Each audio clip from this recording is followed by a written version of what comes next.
அவனை கேஜிஎஃப் அனுப்புனது கருடனை கொல்றதுக்கு.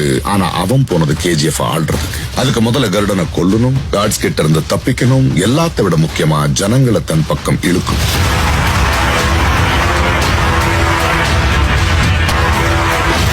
அங்க அந்த 3 கைதிகள்ல ஒருத்தனா வந்து எல்லாருக்கும் முன்னாடி கருடனை கொன்னான். வானரம் காட்ஸ் துப்பாக்கியை பிடிச்சு நின்னப்போ அது வரைக்கும் தலை தூக்க பயந்துட்டு இருந்த ஜனங்க ராக்கி மேல நிக்கிறத பார்த்ததும் காட்ஸ்ங்க தலைகளை மிதிச்சு முன்னேறினாங்க. மக்கள் ராக்கிய சுல்தானா ஏத்துக்கிட்டாங்க. நீங்க சொன்ன மாதிரி ஒரு கேங்ஸ்டர் இல்ல சார், ஒத்தையா வந்து புகுந்து அடிச்ச